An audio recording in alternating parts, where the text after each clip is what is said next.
नमस्कार, मैं हूं मनोज मनु। आप देख रहे हैं समझिए.com। अगर मैं आपसे कह दूं कि आजादी के करीब 80 साल बाद भारतीय सेना में एक ऐसा बदलाव होने जा रहा है जिसे देश का अब तक का सबसे बड़ा सैन्य सुधार कहा जा सकता है, तो क्या आप यकीन करेंगे? यकीन कर लीजिए, क्योंकि भारत सरकार अपनी तीनों सेनाएं, थल सेना, नौसेना और वायुसेना, तीनों सेनाओं को एक साझा सैन्य ढांचे में तब्दील करने जा रही है, लाने जा रही है। ऐसा कहा जा रहा है कि इंटीग्रेटेड थिएटर कमांड। लेकिन आखिर यह थिएटर कमांड क्या है? अभी सेना की व्यवस्था कैसी है? फिलहाल भारतीय सेना में कितनी कमांड है और जब बदलाव होंगे तो फिर कितनी कमांड रह जाएगी? इससे भारत की ताकत क्या बढ़ जाएगी और बढ़ेगी तो फिर कैसे बढ़ेगी? समझिए.com में आज इन्हीं सवालों के जवाब देने में आया हूं। बस मेरे साथ समझते रहिए समझिए.com।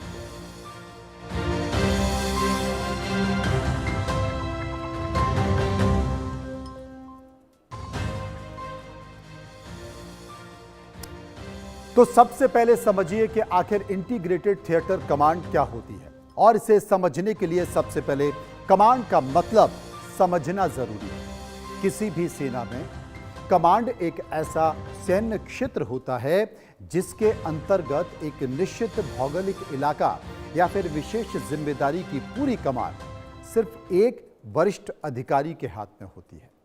अभी भारत की तीनों सेनाओं की अपनी अलग अलग कमांड है। भारतीय थल सेना की 7 कमांड है, भारतीय वायुसेना की भी 7 कमांड है और नौसेना की 3 कमांड है, यानी कि कुल 17 कमांड अलग अलग कमांड है। इन सभी के अपने अपने अलग अलग कमांडर हैं। अपनी योजना, अपनी प्राथमिकताएं और अपने ऑपरेशन सारे कमांडर अपने हिसाब से करते हैं। ये बातें आपको कोई नहीं बताएगा भारत की सेना के बारे में, लेकिन यह समझना बहुत जरूरी है कि भारतीय सेना काम कैसे करती है। कमांड के जरिए करती है, कमांडर के जरिए करती है, लेकिन कितने कमांड हैं, कितने कमांडर हैं, इसे गौर से समझिए, क्योंकि आगे आने वाला समय बेहद संवेदनशील होने जा रहा है। इसलिए भारत की सरकार सेना में एक बड़ा परिवर्तन करने जा रहा है। आजादी के बाद यह पहली बार होगा। अब एक सवाल और है, क्या भारत दुनिया का पहला देश बनने जा रहा है जो इंटीग्रेटेड थिएटर कमांड बना रहा है? जवाब है नहीं। दुनिया की कई बड़ी सैन्य शक्तियां पहले से ही इस मॉडल पर काम कर रही हैं, कुछ कर चुकी हैं। दरअसल आधुनिक युद्ध में अलग अलग सेनाओं की बजाय ज्वाइंट ऑपरेशंस को ज्यादा प्रभावी माना जाता है, और यही वजह है कि कई देशों ने अपनी सेनाओं को थिएटर कमांड के तहत संगठित किया है। सबसे पहले बात अमेरिका की कर लेते हैं। अमेरिका सालों से एकीकृत लड़ाकू कमान मॉडल पर काम कर रहा है, जहां पर अलग अलग भौगोलिक और कार्यात्मक कमांड दुनिया के विभिन्न क्षेत्रों में अमेरिकी सैन्य अभियानों का नेतृत्व करती है। चीन ने भी साल 2016 में अपनी सैन्य व्यवस्था में बड़ा बदलाव किया, और बड़ा बदलाव करते हुए 7 मिलिट्री रीजन की जगह उसने 5 थिएटर कमांड बना दी। रूस ने क्या किया? रूस ने भी अपने सैन्य जिलों को संयुक्त कमांड के तौर पर विकसित किया। ब्रिटेन, फ्रांस और ऑस्ट्रेलिया जैसे देशों ने भी संयुक्त सैन्य कमांड और ज्वाइंट ऑपरेशनल सिस्टम को अपना लिया है। भारत अब अपनाने जा रहा है। इसकी खासियत क्या है? सवाल यह है कि जो 17 कमांड को घटाकर आखिर कितनी कमांड भारत करने जा रहा है? भारत की सेना करने जा रही है, भारत का रक्षा मंत्रालय करने जा रहा है, क्योंकि मीडिया रिपोर्ट और तमाम जानकारियां जो उपलब्ध है उसके अनुसार भारत 3 प्रमुख भौगोलिक थिएटर कमांड बनाने की दिशा में अब आगे बढ़ गया है। पहली होगी नॉर्दर्न थिएटर कमांड।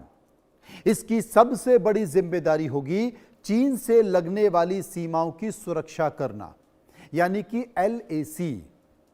राज्य कौन कौन से हो सकते हैं? हिमाचल प्रदेश, अरुणाचल प्रदेश जैसे संवेदनशील क्षेत्रों में यह सैन्य अभियानों का नेतृत्व करेगी। दूसरी होगी वेस्टर्न थिएटर कमांड, जो मुख्य रूप से पाकिस्तान सीमा से जुड़े इलाके और पश्चिमी मोर्चों पर सैन्य अभियानों का संचालन करेगी। और तीसरी होगी मैरीटाइम थिएटर कमांड, जो हिंद महासागर, अरब सागर, बंगाल की खाड़ी, अंडमान निकोबार और पूरे समुद्री क्षेत्र में भारत के हितों की रक्षा करेगी। यानी कि समुद्र से आने वाले हर खतरे पर नजर रखेगी। और इस नई व्यवस्था में युद्ध के दौरान थल सेना, वायुसेना और नौसेना अलग अलग योजना नहीं बनाएंगी, बल्कि एक थिएटर कमांड के नेतृत्व में ही संयुक्त रणनीति के साथ वो काम करेंगे। थिएटर कमांड की जरूरत क्यों पड़ी, यह समझने की जरूरत है। जब भारतीय सेना दशकों से देश की सुरक्षा कर रही है, तो फिर इतने बड़े बदलाव की जरूरत आखिर क्यों पड़ गई है? इसका जवाब हमें भारत के पिछले युद्ध और बदलते युग के क्षेत्रों से मिलता है। 1947, 1948, 1962, 1965, 1971, 1999 का कारगिल युद्ध। इन सभी युद्धों में हमारी तीनों सेनाओं ने अद्भुत साहस दिखाया। लेकिन समय के साथ साथ महसूस किया जाने लगा कि भविष्य के युद्ध केवल जमीन, आसमान या समुद्र तक सीमित नहीं रहेंगे। अब युद्ध कई मोर्चों पर एक साथ लड़ा जाएगा। ऐसे में अगर तीनों सेनाएं अलग अलग योजना बनाकर, अलग अलग कमांडर अपना दिमाग लगाकर सोचेंगे, तो निर्णय लेने में देरी हो सकती है।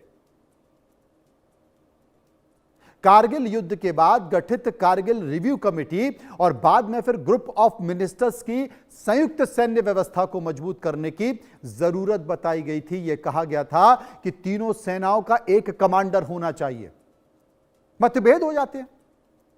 भाई थल सेना के कमांडर ने कहा कि नहीं ये करना चाहिए, वायुसेना का कमांडर ने कहा कि नहीं मुझे ऐसा लगता है कि यह करना चाहिए, नौसेना का कमांडर कह रहा है कि नहीं आप दोनों गलत हो, मुझे लगता है कि यह करना चाहिए, इसलिए एक ही कमांडर होना चाहिए उस इलाके का। तो कारगिल जो युद्ध हुआ, उस युद्ध के बाद जो रिव्यू कमेटी बनाई गई, उसमें यह जरूरत बताई गई। ग्रुप ऑफ मिनिस्टर्स, उसने भी यह कहा कि साहब इसकी जरूरत है। इसके बाद सालों तक फिर इस पर अध्ययन किया गया। उसके बाद chief of defence staff, CDS का पद बनाया गया, ताकि तीनों सेनाओं के बीच बेहतर समन्वय स्थापित किया जाए, एक लीडर दिखाई दे। देश के पहले सीडीएस जनरल बिपिन रावत ने भी थिएटर कमांड व्यवस्था को भारत के भविष्य के लिए बहुत आवश्यक और जरूरी बताया था। यानी कि यह फैसला किसी एक घटना का परिणाम नहीं, बल्कि पिछले करीब 20 सालों से चल रही सैन्य सोच और सुधार प्रक्रिया का अगला चरण भी आप इसे कह सकते हैं। भाई हर चीज में बदलाव हो रहा है, वक्त के हिसाब से, समय के हिसाब से चीजें बदल रही हैं, तो सेनाओं में भी तो बदलाव की जरूरत है। सेना का जो स्ट्रक्चर है, उसके कार्य करने की प्रणाली है, उसमें बदलाव होना चाहिए कि नहीं होना चाहिए, या ऐसा ही जो चल रहा है वो चलते रहने देना चाहिए। आगे आने वाले समय में बहुत खतरनाक स्थिति होने जा रही है, मैं बता रहा हूं, क्योंकि भारत के इर्द गिर्द जिन तमाम देश हैं, वहां से भारत के खिलाफ लगातार संकेत निकल कर आ रहे हैं। अमेरिका और चाइना दोनों भारत को अच्छी नजर से नहीं दे सकते हैं। इसलिए जो कल तक भारत के दोस्त थे, चाहे वो नेपाल थे या फिर बांग्लादेश थे या फिर भूटान थे, आज वहां से भी भारत के खिलाफ संकेत निकल कर आते हैं। पाकिस्तान तो पहले से ही भारत का विरोधी है, वो तो भारत को पहले से ही अच्छी नजर से नहीं देखता है। लगातार वो आतंकवादी घटना करता रहता है। इसलिए